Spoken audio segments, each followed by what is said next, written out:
In this lecture, I'll be talking about the reliability of functional connectivity MRI data. I'll be drawing largely on a study that we did a number of years ago, where we had scanned subjects in 2 sessions. In the first session, we had 6 10-minute resting state runs consisting of eyes open, eyes closed, and fixating. That is, the participants either had their eyes open, eyes closed, or eyes open and fixating on a fixation point or fixation cross. And this was then repeated within the same session. And then 2 to 3 months later, they came back for a second session and did another repeat of these. And what we were interested in, first of all, was were there differences in the reliability of connectivity depending on whether an individual had their eyes open, closed, or eyes open and fixating on a spot? And also, what is the test-retest reliability within a session versus between a sessions? So looking at the resting condition, that is eyes open, closed, or fixating, if we look at the intra-class correlation coefficient, which is a measure of test-retest reliability, what this measure essentially does is it looks at the between-subject variance in comparison to the within-subject variance. The idea being that you want to maximize the differences between individuals, but minimize the variation within an individual. So looking at this intra-class correlation coefficient, statistically we find that the eyes open and fixating has the highest test-retest reliability in both the intra-session and inter-session reliability. However, the differences are pretty small here. The other thing to note is look at the range here. Generally, the intra-session test-retest reliability is pretty good, whereas the inter-session reliability is actually not quite so good with an inter-class correlation of only about 0.3. One of the questions we had in this study was, can we improve the test-retest reliability by removing physiological noise? And so we looked at various physiological noise correction techniques. And to our surprise, we actually found that the test-retest reliability, as measured by the intra-class correlation coefficient, actually decreased. Well, this was puzzling to us initially, but when we looked more deeply at the within-subject and between-subject variance on which this intra-class correlation is based, what we find is that the within-subject variance is indeed reduced by these different correction techniques, but even larger effect is that the between-subject variance is reduced. And as a result, the intra-class correlation coefficient decreases. So what's happening is that the physiological noise tends to be very characteristic of individual people, and removing those actually makes the subjects look more like one another. So it's removing a lot of the between-subject variance. So that's something important to keep in mind when we're looking at test-retest reliability, that removing sources of noise doesn't always make the reliability go up. I believe in this case, it would increase our validity of our measures, but unfortunately not the reliability.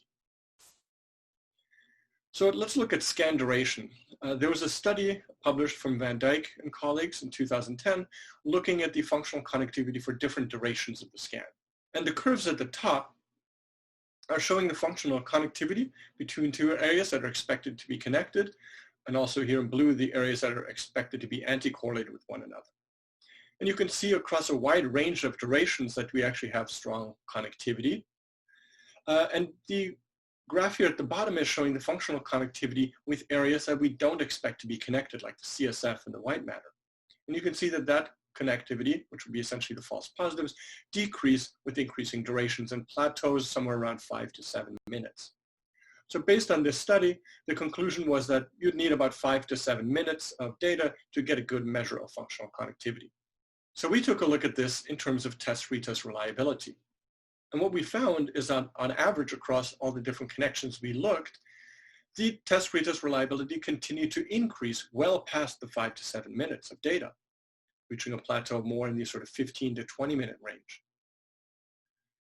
Now, what's different with this measure compared to the previous graph that we were looking at is that in the previous graph, we were looking at how much data do we need to be able to get a map that, say, looks like what we would expect it to look like. That is strong connectivity in areas that are supposed to be connected and weak connectivity with areas that are not supposed to be connected to that. Whereas here, we're looking at what is the test-retest reliability of the strength of connection. So if you just wanted to get a map showing the different networks, like the default mode network, motor network, and so on, you can do that with relatively little data. However, if we're really interested in the strength of the connectivity, then we need a bit more data to draw the conclusions, at least when we're interested in the strength of connectivity for each connection or on average across all connections. Now, the amount of data that you need can depend on the measure that you're interested in. So for example, in this study from Emily Finn, they were looking at something called the functional connectome fingerprinting. So what they did was in each individual, they calculated a functional connectivity matrix, and then they looked for how easily can you identify one subject out of the whole group based on just that connectivity pattern from the whole brain. And what they found is that they could identify somebody with over 90% accuracy just based on that functional connectivity metric. They also looked at how much data do you need. And it turns out this is the number of time points, and this is from the human connectome data, where the TR is about 720 milliseconds. And you can see that the identification rate reaches pretty high levels, about 90 to 95% accuracy, even with about 500 time points. That's equivalent to about 6 minutes of data. So depending on what it is you're interested in, if you're just interested in actually the strength of connection of a particular connection or edge, then you do need a lot more data to try to estimate that reliably. However, if instead we're interested in the pattern of connectivity, then actually you can get away with less data. This is actually really great news because in a lot of studies, we're very limited on the amount of time that we have to acquire the data. So in conclusion, the test-retest reliability of resting state fMRI data depends a lot also on what